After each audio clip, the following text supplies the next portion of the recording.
In the quiet town of Girden, Arkansas, resides an eerie phenomenon. A small light has been seen lingering above the railroad since the early 1900s. And simple as it may seem, this supernatural activity has drawn people from all over the country who want to study it. Today, we're going to explore the true crime history behind the Gurdon Light. This is Red Web.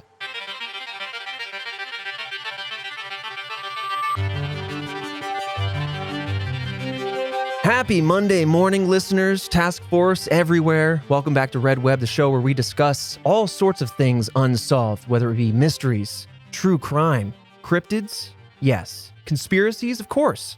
Today, it's about the supernatural. I'm your host, Trevor Collins, and with me, bringing his gut instinct and lots of questions, reacting for the first time, Alfredo Diaz. I got a question. Go ahead. How could you? And? No. Is this okay? This is First of all, how dare you? How dare you? Second of all, what gives you the right? Why? Yeah. You're saying supernatural, but Yes. then you also threw in like a true crime. So, ooh, yeah, this one's a is this little like a half and conjunction. half? Yeah, so on the surface, it feels like a really shallow, just ghost story. Yeah. It's definitely a phenomenon that's been around for a while, as I mentioned, but it has a really interesting kind of true crime-esque backstory that a lot of people subscribe to it being the origin of this phenomenon because they coincide so strongly. It's not an unsolved true crime. It is, we know what went down, but I'm going to walk you through it, and I'm very excited to talk about this one. Yeah, I mean, it's not this, but it puts me in the headspace of like a serial killer ghost. Ooh, which sounds nuts. that does sound gnarly. That sounds really. That's some gnarly. Stranger Things stuff. Oh, that new season. The Vecna. You seen it yet? Dude, no, but the CG looks amazing. Oh, Granted, it definitely should because it spent $30 million an episode. But what? Yeah, $30 million episode. That all went to Finn Wolfhard. He's expensive. He's a lot of money. And Winona Ryder. The two of them ate up the whole budget. Yeah, I can see Winona's budget going up. She's worth it. Yeah. So 19. What, Jillian? She's worth it. Yeah. She is. Yeah, she is. Yeah. Beetlejuice. Beetlejuice.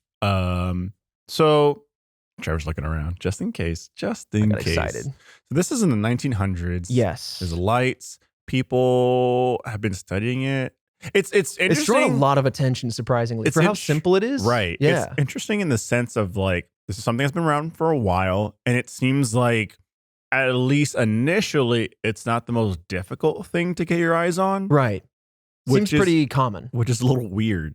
Seems, there's this weird light. Anyways, you want to go see it? Well, that's exactly what I want to ask you. I feel like this is so close, being in Arkansas, up I-30, just kick it. Go find some ghosts on this railroad track. I feel like that's totally doable. Tangible evidence. Right. Get your eyeballs all over it. I'll stay back in the RV, make sure I hold down the fort. Right. Yeah, you can just go ahead and give me a time and a date. I'll meet you there. Oh, going to meet you there. Oh, fantastic. I'm excited about that. But let's talk about this now. Let's dive in. So this happened, like I said, in Girden, Arkansas. Interestingly enough, little factoid, when I moved here to Austin, Texas, I came from Indiana, and I drove right by Little Rock. Cute little city. Literally, it is quite little, but I was driving around it, and you have to, on that ride, come straight past Girden. And I'm like, man, I wish I knew that at the time. Would you have stopped? Absolutely. Hell yeah. Because I spent the night in Little Rock because I made it a 2-day trip. It was like a 16-hour. As you should. Right. So, I mean, if I knew this, I would have pushed it, arrived in Girden, slept at a hotel there, but maybe kicked it by the railroad tracks. I really would have. But yeah, this went down in Girden, Arkansas, and locals have reportedly, I should say even repeatedly, witnessed this strange light in the forest just outside of town. Like, again, this is quite common, not a rare occurrence for a lot of people. It's a small town. I just kind of want to build on this here. Mm-hmm. It's a small town just outside of Little Rock to the southwest. It only has about 1,800 people as of the 2020 census just a few years ago. That's so tiny. Yeah. I feel like you'd know most people. It's one of those towns where I feel like everyone knows each other. Yeah. Yeah. Different than these big city lives nice that we about got. that, having grown up in a big city. Mm-hmm. So the Gurdon Light has been described as a crisp, clear light that you can see moving around, resembling actually a lantern. A lot of people have described it as such. When it comes to these phenomena, a lot of people describe them as blurry, kind of hidden, obscured through trees. This tends to have a very similar description every time. And it being so crisp is very interesting as well, because it's out in the open, it's up in the air. There isn't a lot of... Do we know how high? That's a good question. Jillian, do you know how high this tends to show up, or is A it couple variable? feet off the ground. Couple feet? Oh, Okay. man. Like, I'm taller than this thing. Based on the pictures. Yeah, you could front up on this Okay, thing. yeah, I'm about to impose myself on it. What's up? Don't hurt me. So yeah, it blinks. It's usually seen for just about 10 seconds, give or take, anytime it's seen. But oftentimes it might disappear in front of your very eyes, only for you to turn around and for it to be right there. That's crazy. Yeah. It just seems like, I say this a lot, but this seems like one of those things. How do we not have it, I don't know, contained? And then like the world's greatest minds looking at photos this of it for damn you. thing. Yeah, there's just a light it's- hovering. It does seem like, you would have some people out there. But I mean, like I said, it draws people from all over who want to study the supernatural because it seems like such a repeatable instance that why not? This is a hot spot. The fact that like I'm looking at this, and Yeah. it's like the railroad. The top one is nighttime, and then the bottom is like I guess the sun's Late set, evening, maybe. set pretty low. I think the weird thing is the fact that it's the light is such a perfect circle. Yes. It's not like it's blank, you know what I mean? Like it's horizontal, like a lens flare, Oh, or yeah, blending yeah. in any way, shape, or form. It's Good like call. a perfect circle. Yeah. I mean, there are, It you would could have an be- orb, but it's like a Right. bright orb. It's not like a speck of dust. No, not at or a all. bug. Like it is clear and present danger. Right. And you can Good see one. where the focus is on the railroad tracks beneath it. So I would say if it was a firefly or something, It feels like I'd be able to just kind of like circle around it, walk around it, that'd be interesting. which Does that freak you out? it does. Yeah, you nailed it. I was like saying, Not a lot of ghost stories that you can like, right, just go and Interact look with at in this and way. kind of just be like, look at this. How is this? How are we not freaking out? How's the world not like, people might not know. I honestly didn't know until Jillian and True, I Gracie didn't did the know. research. but how are people not like, this is the kind of stuff that I'm sitting here like, to feel like how's no one taking this seriously? Maybe, listen, That's where my maybe they head's are. at Maybe right you're now. just not in that That's- circle. If it's something that's like that appears so many times and then it kind of like appears, reappears, disappears, and I'm sure the people who are studying it are, I don't know.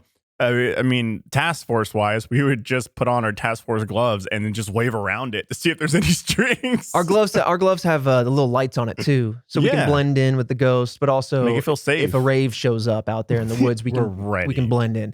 But yeah, I mean, there's a lot. So this is pretty well studied. There's a lot of theories. I know in the last couple episodes we've had, they haven't been very theory heavy. This one is certainly Right. much more theory heavy. I'd like to know because I'm assuming there's going to be a heavily scientific theory, Yeah, a super heavy one. But yeah. I'd like to know like what science has to say about this. absolutely. I mean, Those the fact rippling that- muscles. I feel like we could literally drive up, not that we will, but literally like drive up will. and go shoot the thing and with a camera. Yeah, Like we're gonna Yeah. start popping it with bullets. What are you? Bah, bah, bah, bah, bah. I don't. This is baffling me. Let's get some more details in and see how you feel now. Okay. So the light tends to loom near the trees, but typically it sticks to the railroad line. This railroad runs just off of I-30 in obviously the Arkansas area. The Gurdon Light has been reported to be white, blue, green, and sometimes orange. So it does change periodically, Right. which does It's got RGB. it's got RGB, it's modernized, but also it tends to change then. In my mind, if it was a consistent light, it could hone you in on certain theories. But the fact that it changes might offer a wrinkle for a consistent theory to take place. If it's blue and then sometimes green, then sometimes white, could offer different sources if it wasn't a ghost. That to me is just like I'm even more ready to hear what the scientific theory is behind this. Yeah. Because not only is it such a clear light in such a perfect circle as it appears in this photo, but the fact that it changed colors.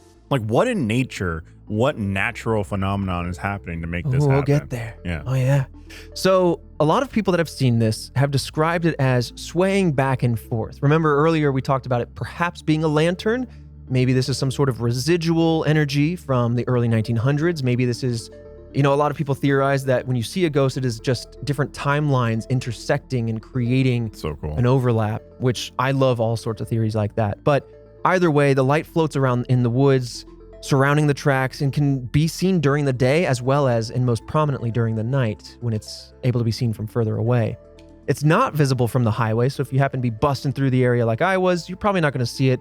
So those who intend to look for the light have to pull off into this quiet little town and then maybe hike a couple of miles into the woods to go find it. Oh, hell no. Yeah, so get your deep forest spray on, your DEET. Yeah, get those mosquitoes out of, man, mosquitoes tear me up. Yeah, well, that's why we need to go together, so that So way you're protected. I'll take the haunt and you take the mosquitoes. It's funny because I'll be like spraying myself with DEET and I'll look over at you and go, I can't help but notice that you're not putting any DEET on. Yeah, no, what? I'm like, conserving it for you. Yeah, it's like, oh, I'm good. Don't worry about it. I got bitter blood. Right.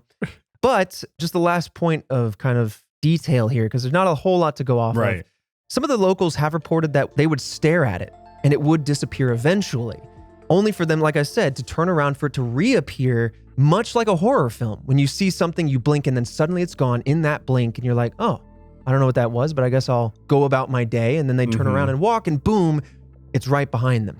One that's terrifying. Oh, yeah. On the opposite end of the spectrum, it just makes me think like if you stared into like a light for a long time, you just close your eyes or just looked away, you can still see like a little burn in on your eye. On your eyes, yeah. For lack of a better, I don't know what the proper term is for that, but it just reminds me of that. You're just Yeah. like, huh, and it's just wherever you look because it's burnt in a little bit. Oh yeah, back when flash cameras were like the thing, when digital was new, everyone had their flash on, always bling. Oh, I can't see anything. See the red eyes too. Now phones have good low light. You can get some good photos without blinding your kids. But I'll be honest, in my mind, if I was to study this thing, I'd try to wave my hand all around it to see if there's any strings or whatnot. I'd try to catch it with a net. You try to catch it with a net? I was thinking maybe you come at it with a fly swatter. See if it's like, what? If you go through it, maybe piss it off. I don't know. You're trying to catch the thing. Yeah, I feel like we would insult it if we, hooked it with a net as opposed to just smacking the hell out of it. That's kind of fair.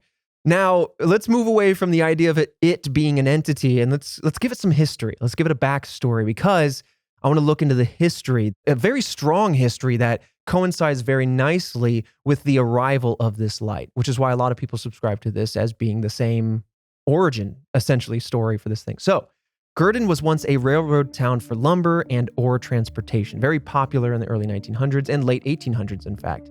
The tracks are on the Missouri Pacific Railroad, which stretched as far as St. Louis, Missouri, all the way down to El Paso, Texas, back in 1891. Now, this light was first documented in the 1930s, shortly after a Missouri Pacific Railroad attendant was murdered. So let's talk about that. On December 10th of 1931, William McLean, the railroad foreman, fired another employee, Louis McBride.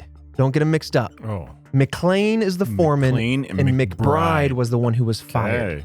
Some sources say that McBride was fired after McLean suspected him of sabotaging a section of the railroad, causing a freight train with 14 cars attached to it, all to derail, just southwest of the small town of Girden. Some people believe even further still that if he was responsible for this, that he might have actually been intending to derail a passenger train known as the Sunshine Special that normally traveled through this area at about 70 miles an hour, which would have been catastrophic for every passenger. This is giving me Unbreakable vibes. Ooh. Yeah. Now, others still say that McBride was asking for more hours and McLean would not give them to him. McLean's wife contacted the city marshal to let them know her husband did not come home from work and neither her nor anyone in the community could find him.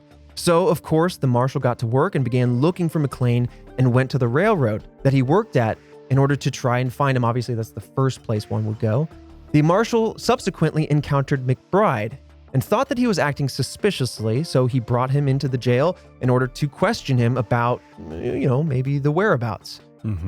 Well, let's just jump to it because McBride killed McLean on the railroad tracks as a result of their disagreement regarding his employment. And McBride, we know this because he quickly admitted this information to the marshal and offered to lead him all the way to the body. I'm assuming just out of like guilt. Yeah, I don't know. Right? Maybe he was overcome with anger and struck in a way that like, and then, I did not expect it to go this way. And had the, oh my God, oh no, what did I do? Right. Because yeah, I mean, you kind of just laid it all out. Yep, he spelled it out. That's probably an easy day for the officer. I gotta solve this murder. Oh, okay. I'm going to go to the railroad, see what I can see. Oh, okay, that's what happened. Found the killer and then confessed. Yeah, so McBride, after admitting it, took him to the railroad once again, where they found a trail of blood almost a quarter of a mile long, and it stretched from the railroad tracks deep into the woods, where they subsequently found McLean's body. Ooh. An examination of McLean's body showed that he died from 4 severe blows to the head, and a bloody spike maul, a tool that was used to drive railroad spikes into the ground, and a shovel were all found nearby this body, showing obviously what the murder weapon probably was, and that this was likely just something that he had in his hand and lashed out in anger. In the moment. And it would be a lot of anger to go that hard, but yeah. But he's, I mean, I guess he was like accused, right, of derailing the railroad. McBride was the employee, right? Yeah. So coming back to that, because that's an interesting thought. So some people are theorizing that McBride was fired after McLean suspected McBride. So basically, this puts McBride in a very terrible position. Yeah. Not only did he kill somebody, but it seems that the motivation behind firing him, theoretically, could have been that McBride sabotaged the railroad. So it could have been that, or it could have been a scuffle between needing more hours and not getting them. But either way... But there was a train accident. There definitely was a train accident. Oh, Some people are attributing that to McBride. Right. We don't know that for a fact. All we know is that there was a fight that resulted in his and that there demise. was a train accident. Yes. So the rest is theoretical. Right. Not sure. The theory is that he might have done it. And then even deeper still, some theorize that maybe he intended it to be a passenger train, which is even more sinister. Yeah. So the marshal determined that McLean did not die right away, actually. And perhaps this is why there was such a long trail of blood. Oh, God. He had tried to crawl out of the woods in order to seek help. Oh, God. Yeah.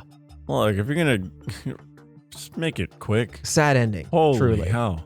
So McBride ultimately was given the death penalty and was subsequently executed, subsequently being my word of the day, apparently. He was executed on July 8th of 1932. Soon after, Girden residents began reporting a strange light over the tracks that continues to this day. So there you have it. You know, whether you believe or don't, it is very interesting timing that you have this story in this area that coincides with the arrival of this light that has yet to be fully diagnosed outside of obviously some of the theories that we will discuss. I mean, it lines up nicely for it to match, right? Mm-hmm. I mean, railroad tracks, for the most part, are usually a good stretch. Right. And you can usually see way down them into the horizon. It gives you a good vantage point. You're not going to be looking down at your feet and see a railroad, look up 15 feet and see the end of it. Oh, God, I hope not. You know, they stretch miles and sometimes across states, etc. So it's a big coincidence that this person died in this area and now there's this spectral light. Yeah. What's interesting to me too, though, is that this is not an uncommon situation or location for this type of phenomenon to happen. Like typically it happens on railroads, in swampy areas, and in cemeteries that you have these disembodied lights that usually people see them obscured through trees and they end up being in the distance. And so that will lend credence to a lot of the other theories. This one's so interesting to me though, because it has this history attached to that very location. I mean, the proven fact that the body was found in this area. Also the fact that this has been known for a very long time and it's, I guess, yeah. I mean, the way I was thinking about it and now I actually know how to piece it together in my mind, it's almost like a tourist attraction. It kind of is. Yeah, truly. Come check out this ghostly light. Absolutely. And it's just what? How can you just go and do it and consistently see this thing? It's pretty crazy. All right. Now, before we get into the theories, get your brain juices flowing, figure out what your theories are. Here we go. Get all those scientific theories and hypotheses out there. In the meantime, let's talk about some of the sightings going all the way back. So, not long after McLean's death, a train conductor first reported seeing this light. This is the very first sighting that was ever reported of the Gurdon Light. He said that he saw the light and went to the back platform to get a better look at it. It appeared to be following the train, which is not a slow object, by the way. Yeah, what the hell? Yeah, it was following the train at a very high speed before suddenly darting into the cemetery, interestingly enough. Now, I have a question, Jillian. Is this cemetery random, or was this the cemetery that perhaps McLean was buried in? Is that possible to find out? I don't know. I don't know. Let's look at a map. You dig into that. We're gonna talk about some more sightings, but go ahead, Frey. Because if that's where he was buried, to me, if if this light darted into the cemetery, Mm-hmm. then if he's there, it's him. If he's not buried there, I don't think it's him then.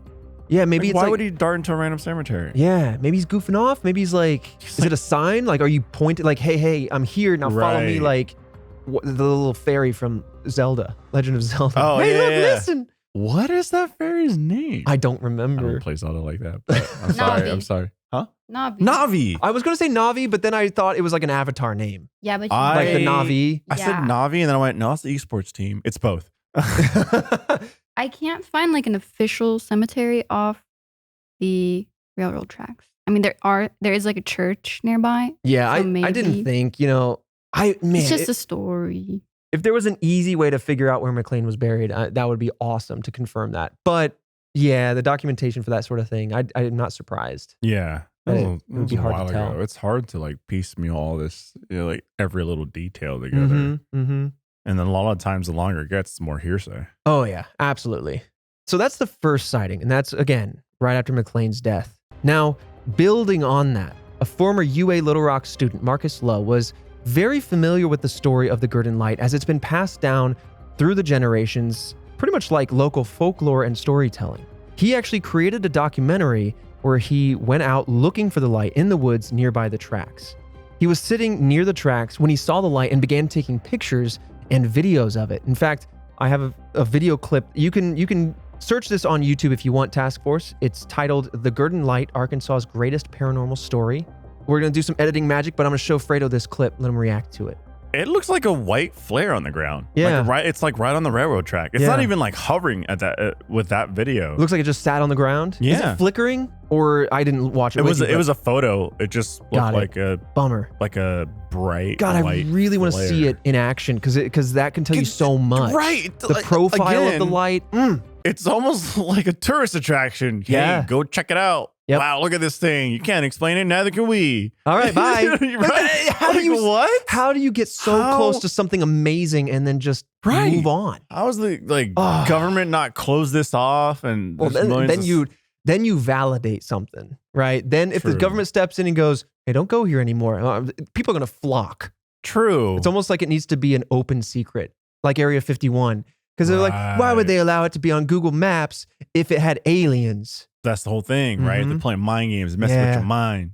So he shares his belief that the events that we talked about, the historical events, are in fact correlated to this phenomenon, that the location of the light and the location of the incident all correspond to one another and that they are attached, in fact, one and the same. Another person, a tech services librarian named Adam Webb, told a news source, quote, "I've seen the Gurdon Light before and I consider myself quite the skeptic. I do not normally believe in those sorts of things, but I definitely saw something. I do believe something is there," end quote. And the last story I want to give is from Mike Klingen, a physicist and actually a Girden native. He conducted many elaborate scientific tests, so he might be rippling with muscles, on this very light in order to test for things like polarization and also examine its electric currents. Basically, really do what we're hoping for Right. is analyze this light and its Science signature. stuff. He wasn't able to find any answers that explicitly defined the nature of this light. What?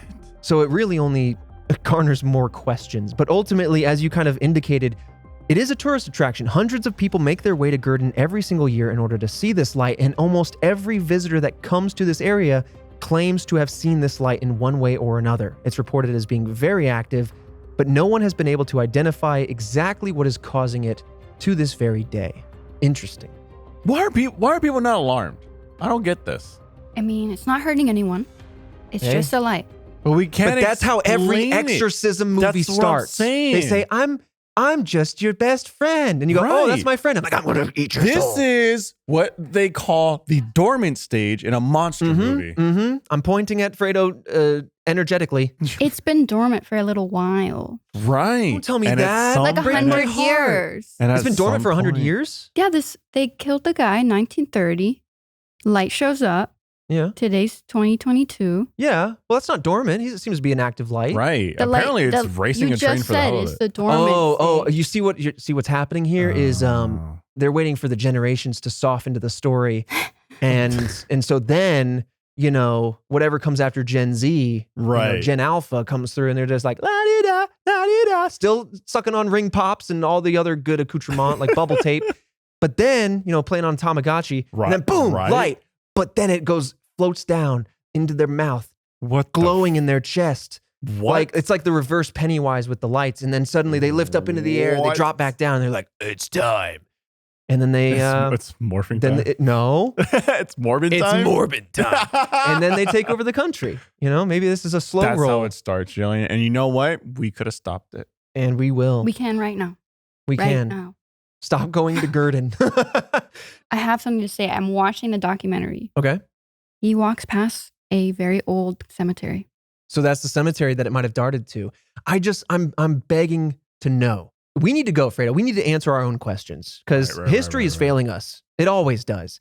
We need to get eyes on site, Mhm. right, Jillian? We need to get there, boots on the ground.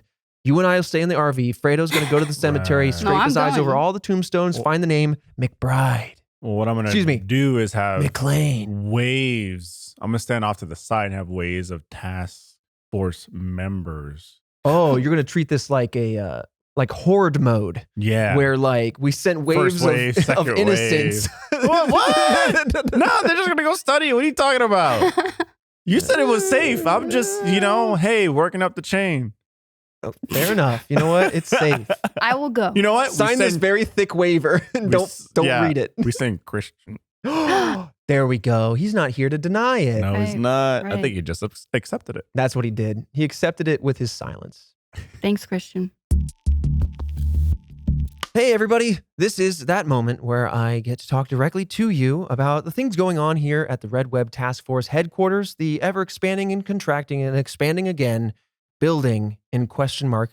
United States. It could be anywhere, Jillian. I just realized it's like an SCP.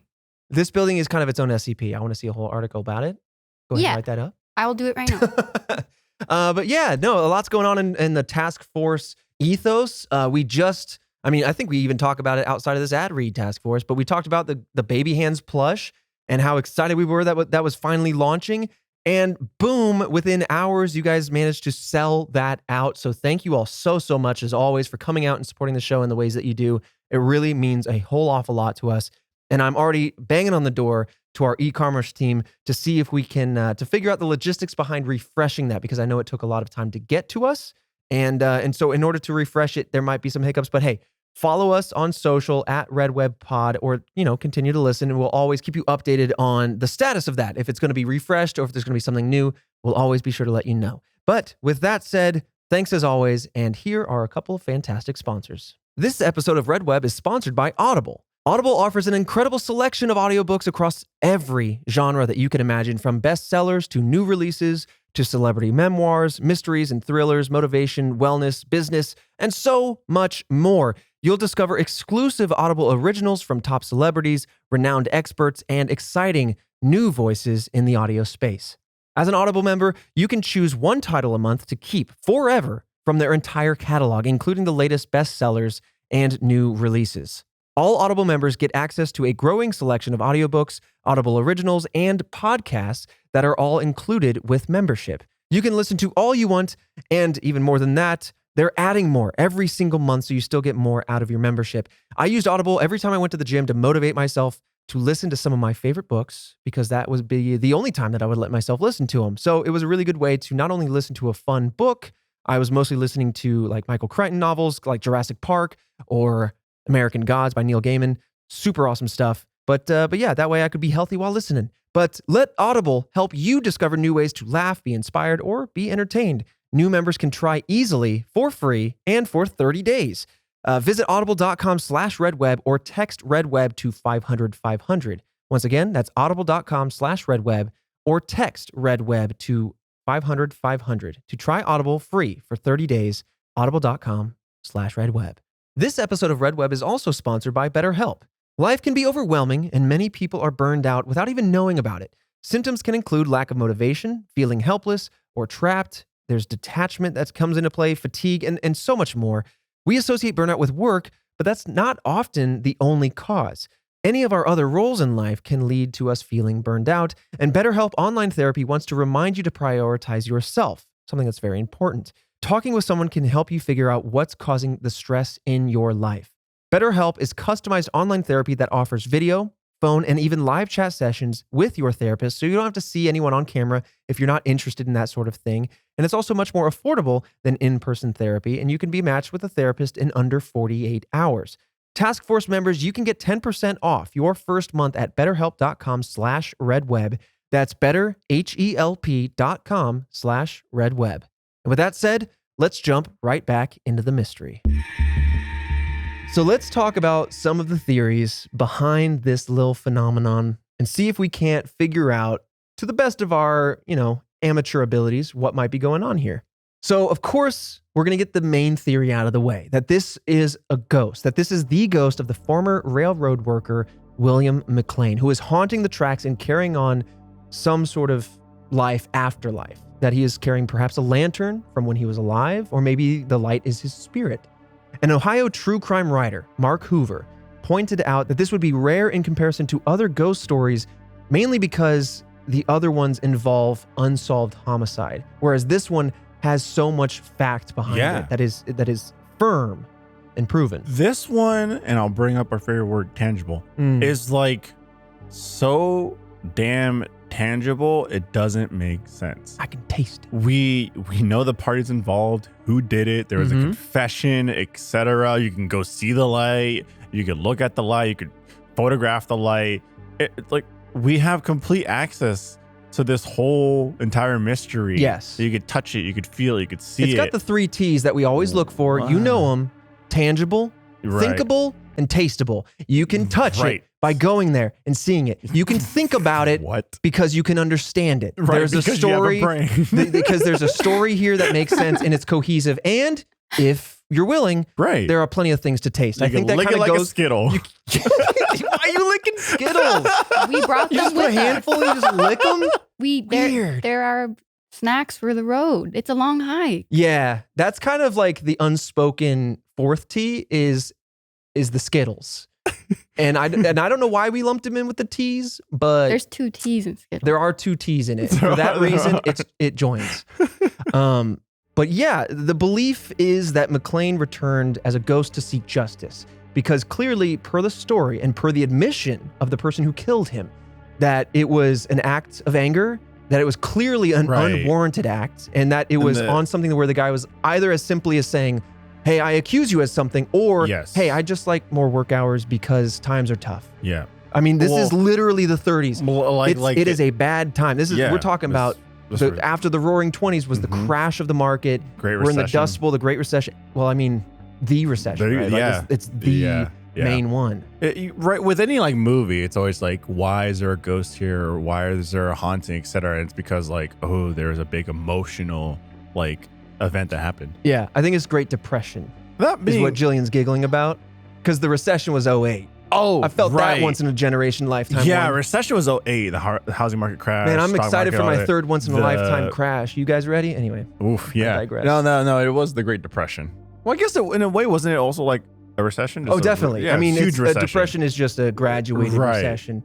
And that's your lesson for today's market analysis podcast about movies about mysteries. You want to learn about the housing market? Here we are. Oh, but also I've lived in a house. Oh. I love just the lingering pause. All of us just but it feels like back because he wants to seek vengeance.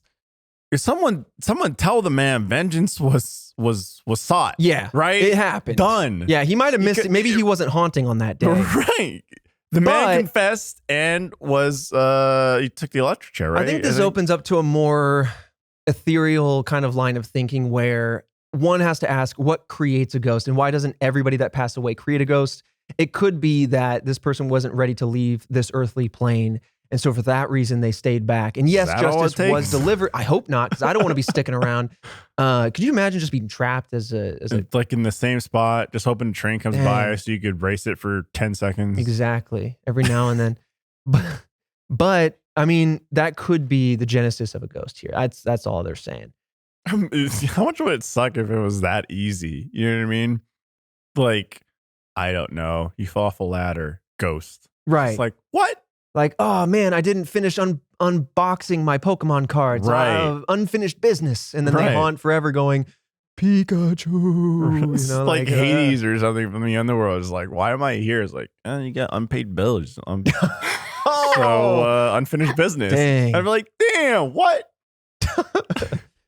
Coming back to the theory, building on the idea that this light is a ghost is a sister theory that this light is actually part of the ghost, that the ghost is there, but the light is actually the lantern of the railroad worker who fell on the tracks and was subsequently beheaded. Totally different story. Holy hell. Totally different story, to be clear. But Girden has a local story about a railroad worker who accidentally fell into the path of an oncoming train while on the job and was, wait for it, subsequently killed. The man's head was separated from his body and never found. And Jillian, may I just take a moment to appreciate the gentle nature with which you described a decapitation. That was not me. That was Gracie. Either way, it was gracefully spoken. It is appreciated. The head was separated from the body. The head was separated from, this is the Final Destination type That stuff. feels like a comedy sketch where they're like, what happened to him, doctor? And give it to me straight. Well, as you can see. The body is separated from the head. But this theory claims that the light with him, again, was the lantern rather than the body. And this comes from the idea that a lot of people that have seen this light see it swaying, very much like an old-timey lantern that's hanging from, a thin wire, and that it would kind of sway back and forth. So why would it move up and down the tracks with a swaying motion? This is the best way that people have answered that. So with that kind of main theory out of the way, now let's talk about some of the more scientific theories, right? There we go. That's what I've been waiting for. Yeah. So let me blow your mind with this term, piezoelectric effect. Okay. Yeah. Break this down for me. What do you think? Oh, you know what? I'm not going to set you up like that. I don't want a spiel about pie. I'm too hungry for that. I was already about to fire off a spiel about the pie. I saw the twinkle in your eye. Let me. You want to hear about a pie? Let me, for both of our sake, piezoelectricity is generated, okay, when materials such as certain ceramics and crystals are bent or squeezed, creating electricity and sparks. For example, I don't know if you know this, but there are mints, like those icebreaker mints. Yeah. Where you pop them in your mouth and they're like very minty, very fresh. Right. They have those little kind of sugary feel like crystals. sparks in your mouth. Yeah, well, if you chew them and you chew them in the dark with your mouth open, they actually spark a little bit.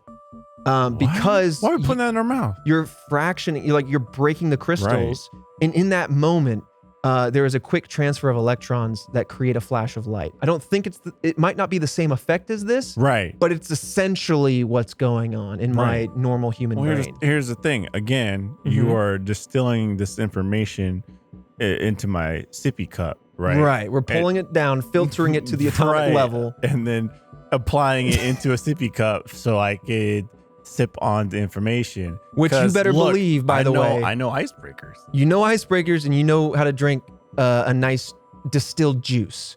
And I will say, just as an aside, you might not have seen this, I'm fully talking to our merch team about making a sippy cup. Like, I really want that to happen now. Like the task force. Squonk Tears. What's up? Squonk Tears sippy cup. The Squonk Tears cup. Oh yeah, you can fill it with all sorts of Squonk Tears and distilled mysteries. Little just liquid is.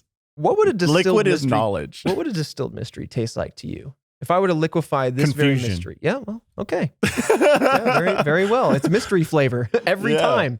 So coming back to the piezoelectric effect here, piezoelectricity is similar to, going to continue to blow minds out there, triboluminescence, which are sparks that you see between two items that are extreme. Oh, yeah, okay. I'll be real. I didn't read this ahead of time, and makes sense. Essentially, extreme friction through rubbing, stretching, or compressing can create static. Electricity is a similar form to this, where you see electrons jumping from one medium to another, and you create light. But what minerals are out there making love, rubbing and all up in each other, making sparks?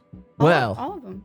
all of them. Oh. But some have said that this effect could be due to the underground quartz crystals being under constant stress. So this area knowingly has quite a bit of quartz in the ground. And in my mind, it makes a lot of sense when you have heavy objects like a train coming through, compressing the ground consistently. It could create phenomenon that would otherwise look strange to us because these are very niche phenomena to be talking about. I mean, like ball lightning is something that people that know about it know a lot about it. And then people that have never heard of it go, what are you talking about? Right. So this is, I think, one of those items that just not a lot of people are aware of. And so they wouldn't think that it would be coming out in this way. That, I don't know, like that it would be the answer to a like a supernatural phenomenon. Look, it's a pretty good scientific answer. I guess I could see the government being like, that's what it is. And I go, oh, okay. You're like, oh, fair enough. Right. You must be smarter than I. Right. Piezoelectric. You are. I see that I don't see you sipping on a sippy cup. Hey, you know what? That's true. But here's the thing. Multiple earthquakes occurred between 1811 and 1812, followed by hundreds of aftershocks going into the early 1900s. So while these are historic earthquakes that could create this phenomenon, it's the aftershocks that we're interested in. This is shortly before the murder of William McLean and before the first sighting. It's kind of like in that time zone. So it does line up nicely a little bit here. Coincidentally, actually, it is worth mentioning that the murder of McLean occurred around the very same time as an earthquake on the Madrid Fault. Now, this is according to Klingon, who was on the Unsolved Mysteries episode that covered this very same light. And now that's basically what people are saying is like, yes, this is an effect that exists. How is it happening here? It was my theory that the train creates this compression that could create the light, but it could also be the aftershocks from these historic earthquakes that create friction and tremors that can constantly build up this piezoelectric effect. Pretty good explanation. It sounds wild, but also I'm like let's have some very intelligent scientists, buff in mind and body, right? Get some quartz, and then just start rubbing them together. Start hammering away on them. And let's see the same light. Yeah. Right? I wonder, I feel like you could reenact the environment that these quartz are in. Right. I mean, especially it'd be a lot of time and money, but sure. But if this is happening a lot here, that's what I'm saying. It feels like you would either be able to measure some sort of seismic activity concurrent to the light's arrival, give or take, right? If I had a ridiculous amount of money, right, I'd buy out Task Force and then gut it. Whoa. Sorry, Christian. Gut the offices, right? Right. Re-gut them. Re-renovate it. Start over from scratch. One big like warehouse. And then I'd like to think that I'd be able to just walk down like a lane and to the left and right see different experiments being reenacted. Now that happens in the basement. There's a long hall with a lot of windows going to a lot of rooms, very Stranger Things-esque, but this time with windows. And yes, that's happening. Windows in the basement? Windows in the basement, but they're for looking in from the hallway, observation into the rooms where the experiments happen. On the inside of the rooms, it's mirrors. Damn. Yeah. I'm be confused. Why did I think that you were going to gut the task force, make it into one big factory, and have two god-sized quartz crystals hanging from strings on either side, and you're going to have them swing to collide together? That's good. That honestly, what if that opened a portal? Truly, what if that happened? I would run, and then expunge any evidence of my affiliation with said place. Got it. Because I'd had like an insane amount of money. So denial. I'd just deny the whole thing. It's It's the best medicine. Right. And then I would put in an anonymous call to the government, 1-800 government. And I'd be like, there seems to be a rift to another dimension in this location. And then they'd be like, sir, what? And then I'd tell the government, you know what I'm talking about. Yeah, don't play dumb with me. Right. You guys are probably creating these left and right. Anyways, Benjamin Government. Yeah, Ben Government. There seems, I mean, come on, you probably make these left and right. Yeah. There's one that was created in a windowed basement. And I mean, someone to come clean it up. Some of them do look out onto the dirt, though. I kind of like that idea. Yeah. Just like, why is this here? That's the mystery. Yeah. Figure it out. The only wrinkle I see in this particular theory is that, as with all the other examples that we've just given, it's a spark. It's a flash, it's a flicker, it's gone. It doesn't really last. So it would be very interesting to see a piezoelectric effect that lasted upwards of 10 seconds. You know? I feel like we could compare this. I feel like there are smarter people out there that just have time and resources that can debunk this, and they're choosing not to. But that's the piezoelectric kind of theory. Yep. Let's move on to a very, very popular one with all ball lightning, lights in the distance sort of phenomenon. And that's swamp gas. Now, this isn't a super swampy area, but just pack that information away for a second. Maybe I'll blow your mind. Right. Okay. Because we're going with the theory of swampy enough.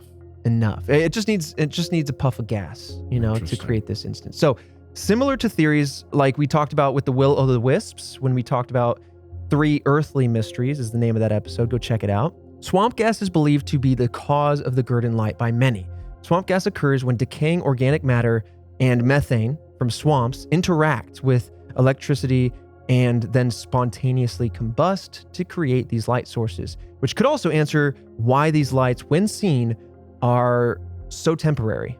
Maybe upwards of 10 seconds, and then suddenly they appear behind you. Maybe it's because it's the same phenomenon just happening in the area. And one would, with all the hindsight... Huge coincidence. Yeah. But if you come into there thinking, okay, this is ghost, you might think it disappeared and reappeared, whereas it's just happening all over the place and you're only seeing one spot at a time, perhaps. Yeah, that just kind of lines up too perfectly, though, right? We're not seeing, because as far as I've never heard of a solution too perfect, but like too good to be true. You think it's like, I don't know. We haven't heard of multiple lights. There's always been just one light, That's true. right? But would it be a bad story if you saw 2 lights and you said, "Yeah, Dad, it's not a ghost"? And he's like, "It's a ghost, son." It's 2 ghosts, Oh, he found love. or if it was the person that was decapitated. The Once 2 pieces. body went- His unfinished business. no. Where's my head? So basically, it's to say that this chemical reaction is the source of these lights, or at least it's a good example of what could cause them. Dr. Charles Lemming of Henderson State University studied the light and found that it did not polarize like a mirage would. Polarization, I don't know. I'm going to go with someone out there is going to be really offended by my glossing over this physics term, but essentially when you have polarized lenses in your sunglasses, it kind of kills the reflection off a body of water or off of windows when you're driving around. Mm-hmm. It's a way to interfere with light. I'm just going to leave it super high level like that. It redirects the light waves in a certain way, and if you have 2 polarized lenses, you can actually kill the light altogether. For example, if you look at an old phone and you have polarized lenses on your eyes, you won't see the screen because it's already polarized coming off the screen, and when it goes through yet another set of polarized lenses that are perpendicular, it negates the light altogether. Right. I hope that makes sense to Manipulating someone. light in the different spectrums. Yeah. So all he's trying to do is let me see if this light is coming as polarized, because that could ebb and flow the direction, the source with which this light is coming from. Oh. And this reaction, I believe, would not create a polarized light. So that's what he's basically saying. Like the fact that this isn't polarized may indicate that it is this reaction that we just spoke about, right, Jillian? But the only wrinkle, while Jillian kind of looks into that, the only wrinkle is worth mentioning is that people have reported seeing this on windy days and seeing the light in a spot, right? If it's gases reacting to one another, they would be wafted away by the wind. Well, thing too is like, I don't know. Then this is I have no knowledge of any scientific anything, but like, it's like a perfect circle. Mm-hmm. Well, the photo was a perfect circle. The guys, witnesses usually describe it as a crisp, perfect circle. Oh, okay, yeah, like an orb. I mean, like, it'd be strange for gases to be that way, right? Right. You'd think that you'd see some fade to it or some haze, etc. Not just like, look at that perfect Absolutely. light ball. You might see it wave around, which could answer the lantern-esque motions. Right. But I don't know. I've always kind of questioned the swamp gas thing because on one hand, I love that it can answer this and answer it for so many different locations. But on the other hand, it is the wind aspect of it. I would need to be there myself. I would need to see it captured on a windy night to really prove that. Yeah. Because otherwise it could be people telling the story and kind of messing with the facts a little bit, whether they meant in the to or not. woods too. Like, I'm sure people go all throughout different seasons, and I mean, Lots of decaying matter in the woods, leaves coming down. right? But I just feel like there wouldn't be anything to really like block off high winds if high winds came down. It's true. Like if it's gases, it would just get blown away, or you'd see some type of just like disfigurement. That's that it wouldn't be a perfect circle. Right. It would definitely have, like a neon sign has a haze to it when you look real close. I think the polarization thing is saying there's something actually there. It's not an optical effect. Got you. I think. So basically that is substantiating that That swamp it gas is. could be Yeah, it's saying the light did not polarize as if it were a mirage. So a Got mirage would polarize. Got it. So something that's just a A mirage being something like when you look at a hot road or like on a hot day and you see the waves and it kind of Yeah. messes with the light coming through it. Got it. Yeah. Okay. Interesting. I'm in the uncanny valley of scientific knowledge. I know just enough to know Right. that I don't know anything at all. But I know enough to be like, hey, something deep in my brain remembers something about Right. polarized lenses from my engineering days. But anyway, let's move on to the next theory, revolving around car headlights. Another common answer to What? ghosts both inside and outside our car headlights. Who's driving on the tree tracks? Well, let's get in there. It could be from roads nearby. It could be all sorts of things. But an article from the Arkansas Gazette of a Henderson State University graduate student researching the light could debunk this theory. The student pointed out that the nearest interstate to the tracks is about 4 miles away and blocked entirely by a large hill.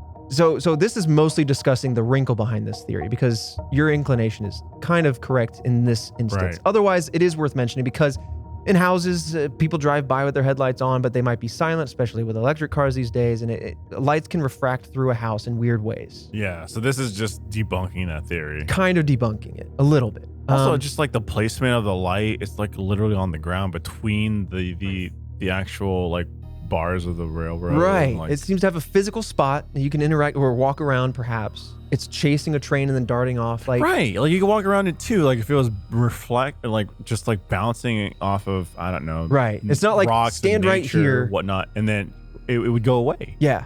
Like you can only see it from this angle. Yeah. That would be, yeah. So what he did was he measured the length of time that the Gurdon light was visible for, and it did not equal the amount of time that the average car's headlight would be visible passing by on the highway. Clever kind of way to that's tackle a very that. smart way of looking at it.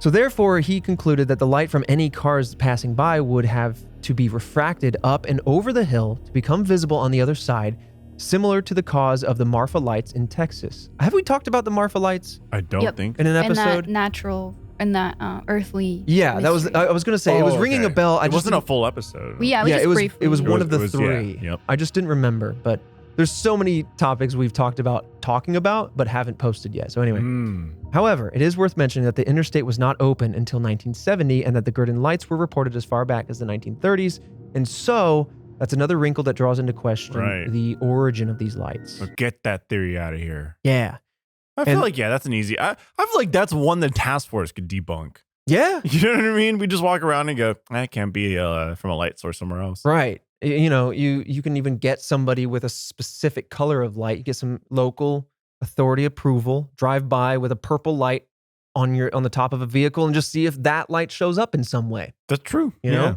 are there any trails nearby that you can drive down?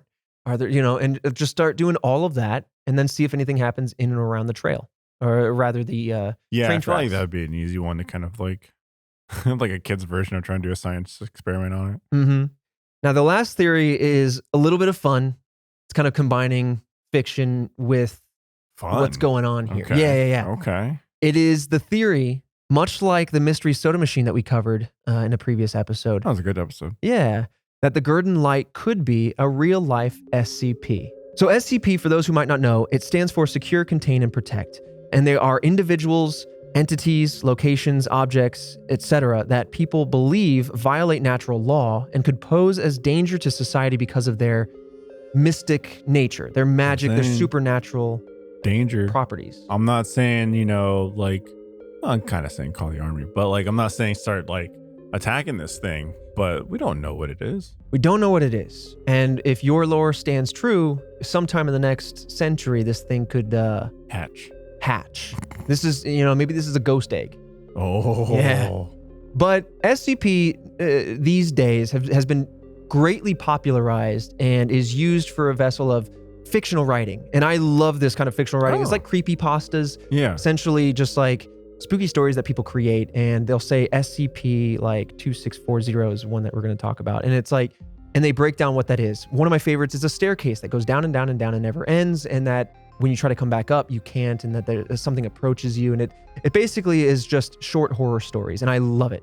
And it centers around this facility. But it did, I think, get its origin with this concept of Yeah. supernatural objects and the paranormal. Oh, I bet there's a ton of like little like creepypastas tied around this or something Oh, like yeah. that, right? I would love to explore all sorts of creepypasta stories and SCP stories. Another favorite of mine also involves staircases, oddly enough, but staircases from houses. They look like house staircases just out in the middle of national parks, and that you're never supposed to acknowledge them or touch them or whatever.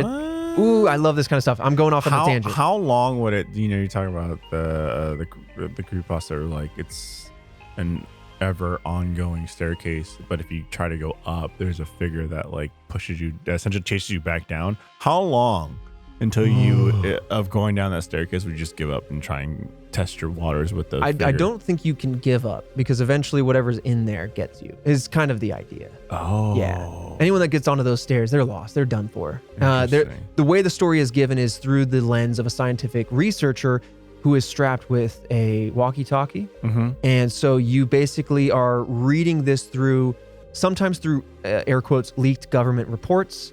Sometimes it's through first person. Sometimes it's through third person storytelling. Like tweak the story. Yeah. Oh, And that's so, so cool. it'll be like, this is what the walkie-talkie said, but then it says redacted. Oh, and that's cool. it's all interesting. And so like the person's like, yeah, so far I'm down 130 flights, nothing so far. What? And then like another 200 flights, I'm starting to hear footsteps, like stuff like that. It's Right. really neat. So damn.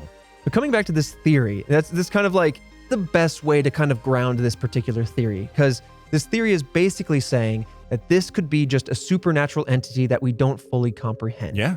It's not to say that it's a fictional idea, but it's more using a fictional idea to convey this theory. So these lights appear to defy the laws of physics with the speed with which they move, that they dart, which makes me actually think about UFO stories a little bit. And maybe is there some sort of connection there? But they've been around for a long time, not just the Gurdon lights, but also many other lights out there. In fact, I want to talk about a specific SCP known as SCP-2640 because it has a lot of similar properties, fiction or otherwise, to and it's actually a decommissioned railroad, this particular SCP. And it is in fact based on lights. So very, very briefly, if you want to look it up, you can read all about it. It's very cool, but it's a low risk. They grade these SCPs on risk, like dangerous, imminent what a danger.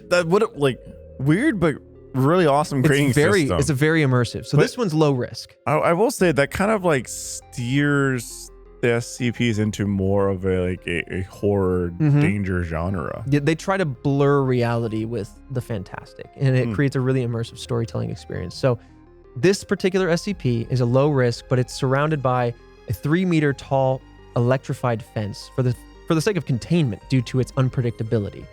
2640-1, kind of a sub entity of the main entity, is a strange bluish light that can appear at the boundaries of 2640, and it disappears after it has reached the furthest ends of the area. Again, it's low risk, so all it has is a similar nature to this very story that we're talking about. And so, to kind of suspend our disbelief a little bit, some believe that perhaps there's more truth to this SCP than maybe we realize. Maybe that this SCP was based on a real event such as this, the Gurdon Light. I mean, there also could be like different lights surrounding the Girden lights that we just don't see because it's just not on our spectrum. Is that yeah. possible? I mean, it's a rare condition, but some people can actually see like ultraviolet, for example. So that'd be interesting if you had a wider. So cameras, bring out like suitcase full of different lenses. yeah, give me a lens that can extend beyond the visible pattern, like into the infrared and into the ultraviolet. Pull those into the visible spectrum. Test all that, and then see what happens. That'd be very interesting. Dude, you see figures around it. Oh my god. Oh my god. I don't like that. Could you imagine like it looks like a clear-cut like person Oh my god. holding? Only when you put oh my god, it's like 13 ghosts. Yeah.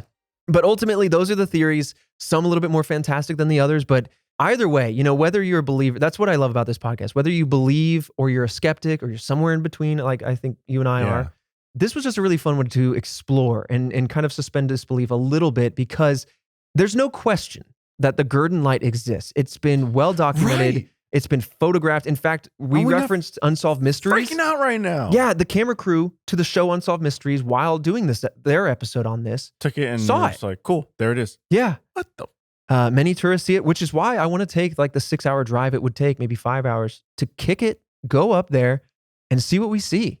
Task Force, does that interest you? I mean, we've noodled around the idea of it wouldn't replace this show. So if you're a podcast purist, this ain't going anywhere. But as an extension of the Task Force footprint, the Red Web footprint, we've explored the idea of doing a show that takes us on the road. And Trevor goes on the road. FaceTime and then Fredo goes off the road, out of the RV. You're just, dude, you're an iPhone on a Segway or something. Yep. That would be so. Wow, there it is. That'd be so good. Anyways, my dinner's done. That's pretty cool, dude. You're eating a Hot Pocket, and I'm just going, who's there? Oh, God. But at the end of the day, despite the light being factual, it's there. You can check it out. The cause of it is still very much unknown and draws so many intriguing questions, draws so much attention from the supernatural community that want to investigate it. It's so interesting, but that is the Gurdon Light. Oh, I don't like it. You don't like it? I don't like it in the sense that we're all just low like risk. Right. Low risk. Until it's not. Even then, if it was just like, look, this thing is just, it's supernatural, but it's low risk, so don't worry. I'm like, okay, then there be something that's on the other end of the spectrum, but that is high risk. Ooh, yeah, maybe it's like a low risk entity, like the Mouth of Sauron. It shows up and says like, hey, I'm just here. I'm gonna, kind of be a blip on the radar. I'm a deleted scene, but on the other side of me is the big bad. You know what I mean? Bad. Like, I'll usher you to your demise. Yeah, I think that's why it's in that category. It's not no risk. Yeah. I didn't say the category name Euclid. I didn't want to get into the whole. Oh yeah, what a Euclid is and all that stuff. Yeah. But it's like, it's low risk and contained because maybe. Right. It's like a low risk question mark? It's like it's contained on its own accord. Mm-hmm. Right? Not like we set up a facility. Right. There's no fence. It. No. This is, I think it's still an active railroad. I mean, it's out there. Right. On its own volition. I guess it's good to know that, like, if you drive over it with a train and won't get pissed off, it must have been driven over at some point in time over the hundreds of years. What if it's the spirit of a kindly puppy chasing trains, running after butterflies, getting distracted by a cemetery? Sweet little thing. Just, continuing to be man's best friend. That's so cute. So contain the hell out of it. It's well trained. You never know. Yeah, it could rabies. It could go Cujo.